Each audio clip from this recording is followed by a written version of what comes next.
Hello friends, सूर्य study centre में आप सभी का स्वागत है। तो फ्रेंड बता दें कि आज की क्लास में हम क्लास 10th के फिजिक्स के एक चैप्टर विद्युत धारा के चुंबकीय प्रभाव से जितने भी ऑब्जेक्टिव प्रश्न बनने वाले हैं उसको पढ़ेंगे। और एक बात बता दें कि इस चैप्टर से जितने भी ऑब्जेक्टिव प्रश्न पूछे गए हैं उसका भी रिविजन करेंगे। तो आइए हम क्लास को स्टार्ट करते हैं। तो फ्रेंड आज का हमारा पहला प्रश्न है, किसी एसी जनरेटर तथा डीसी जनरेटर में एक मूलभूत अंतर है, यह है। तो फिर बता दें कि यह प्रश्न 2012 फर्स्ट पाली में पूछा गया प्रश्न है। आइए हम इसके ऑप्शन देखते हैं। तो फिर पहला ऑप्शन है, एसी जनरेटर में विद्युत चुंबक होता है जबकि डीसी मोटर में अस्थायी चुंबक होता है। बी नंबर ऑप्शन कहता है कि डीसी जनरेटर में उच्च वोल्ट को उत्पन्न करता है। सी नंबर ऑप्शन कहता है कि एसी जनरेटर भी उच्च वोल्टता को प्रदर्शित करता है। और डी नंबर ऑप्शन कहता है कि एसी जनरेटर में सर्पिल वलय होते हैं जबकि डीसी जनरेटर में द्विक परिवर्तन होते हैं। तो फिर बता दे किसमें से करेक्ट आंसर डी होगा कि एसी जनरेटर में सर्पिल वलय होते हैं जबकि डीसी में द्विक परिवर्तन होते हैं। चलिए बढ़ते हैं दूसरे प्रश्न की ओर। तो फिर दूसरा प्रश्न है, हमारे घरों में जो विद्युत सप्लाई होती है वह है। तो फिर बता दें कि यह प्रश्न 2015 फर्स्ट पाली में पूछा गया प्रश्न है। जो दो नंबर प्रश्न पूछा है कि हमारे घरों में जो विद्युत सप्लाई होती है वह है, माने कितना होती है, यह प्रश्न कह रहा है। यह प्रश्न 2015 फर्स्ट पाली में पूछा गया प्रश्न है। आइए हम इसके ऑप्शन देखते हैं। तो अपने पहला ऑप्शन दिया 220 वोल्ट पर डिस्ट धारा होती है, 12 वोल्ट पर डिस्ट धारा होती है, 220 वोल्ट पर प्रतिवर्ती धारा होती है। और डी नंबर ऑप्शन है 12 वोल्ट पर प्रतिवर्ती धारा होती है। तो फिर बता दें कि इसके करेक्ट आंसर सी होगा कि 220 वोल्ट पर प्रतिवर्ती धारा होती है। चलिए वर्तमान तीसरे प्रश्न की ओर। तो फिर तीसरा प्रश्न कहता है कि एक KHW होता है। तो फिर बता दें कि यह प्रश्न 2015 फर्स्ट पाली में पूछा गया है। तो फिर बताइए कि कम समय में ज़्यादा क्वेश्चन करेंगे, इसलिए अब सही ऑप्शन को ही देखेंगे। तो फिर हमारा 3 नंबर प्रश्न पूछता है कि एक KHW होता है। तो फिर बता दे कि एक KWH बराबर 3.6 × 10⁻6 जूल होता है, इसलिए इसका करेक्ट आंसर बी होगा। चौथा प्रश्न कहता है, यदि नर्म लोहे को धारावाही कुंडली में गर्भ में रख दिया जाए तो क्या बनता है। तो फिर बता दें कि यह प्रश्न 2014 ए में पूछा गया प्रश्न है और इसका करेक्ट आंसर बी होगा, विद्युत चुंबक।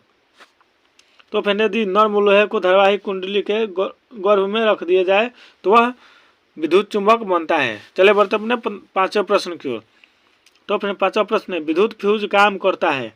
तो फिर बता दे कि यह प्रश्न 2014 फर्स्ट पाली में पूछा गया प्रश्न है और विद्युत फ्यूज धारा के उसमें प्रभाव पर कार्य करता है, इसलिए इसका करेक्ट आंसर ये होगा कि विद्युत फ्यूज धारा के उसमें प्रभाव पर काम करता है। चलिए बढ़ते अपने अगला प्रश्न की ओर। तो फिर अगला प्रश्न है जो छठा नंबर है। छठा नंबर प्रश्न पूछता है कि विद्युत धारा उत्पन्न करने की युक्ति को कहते हैं। तो फिर बता दें कि यह प्रश्न 2012, 2013 और 2014 यह लगातार तीनों में फर्स्ट पाली में पूछा गया प्रश्न है। तो फ्रेंड आइए इसके करेक्ट आंसर देखते हैं। तो फिर बता दें कि इसके करेक्ट आंसर फर्स्ट ए होगा, ए यानी जनरेटर, विद्युत धारा उत्पन्न करने की युक्ति को जनरेटर कहते हैं, इसलिए इसका करेक्ट आंसर ए होगा। चलिए बढ़ते अपने सातवें प्रश्न की ओर। तो फिर सातवां प्रश्न कहता है कि बैटरी से किस प्रकार की धारा प्राप्त होती है। तो फिर बता दें कि यह 2016 में फर्स्ट पाली में पूछा गया प्रश्न है। तो फिर बता दें कि बैटरी से हमेशा डिस्ट धारा ही उत्पन्न होती है, इसलिए इसका करेक्ट आंसर ये होगा कि बैटरी से डिस्ट धारा उत्पन्न होती है। चलिए बढ़ते अपने आठवें प्रश्न की ओर। आठवां प्रश्न कहता है कि विद्युत फ्यूज विद्युत धारा के किस प्रभाव पर कार्य करता है। तो फिर बता दें कि विद्युत फ्यूज विद्युत धारा के उसमें प्रभाव पर कार्य करता है, इसलिए इसका करेक्ट आंसर ए होगा। चलिए फिर बात अपने नवे प्रश्न की ओर। नवा प्रश्न कहता है विद्युत फ्यूज बचाता है। तो फिर बता दें कि यह प्रश्न 2015 फर्स्ट पाली में पूछा गया प्रश्न है। प्रश्न कहता है कि विद्युत फ्यूज बचाता है। तो फिर बता दें कि विद्युत फ्यूज लघुपथन में बहने वाली उच्च धारा के खतरे से बचाता है, इसलिए इसका करेक्ट आंसर बी होगा कि विद्युत फ्यूज लघुपथन में बहने वाली उच्च धारा के खतरे से बचाता है। 10वें प्रश्न की ओर। तो फिर 10वां प्रश्न कहता है घरों में विद्युत से दुर्घटना किस कारण होती है? तो फ्रेंड बता दें कि यह प्रश्न 2017 फर्स्ट पाली में पूछा गया प्रश्न है।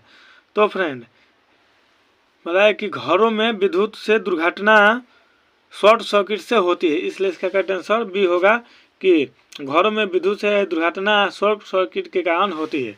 चलिए बढ़ते अपने 11वें प्रश्न की ओर। तो फिर 11वां प्रश्न कहता है कि फ्लेमिंग के बम हस्त नियम में अंगूठा किसकी दिशा को संकेत करता है?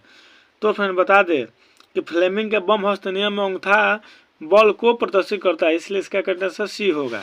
चलिए बढ़ते अपने 12वें प्रश्न की ओर।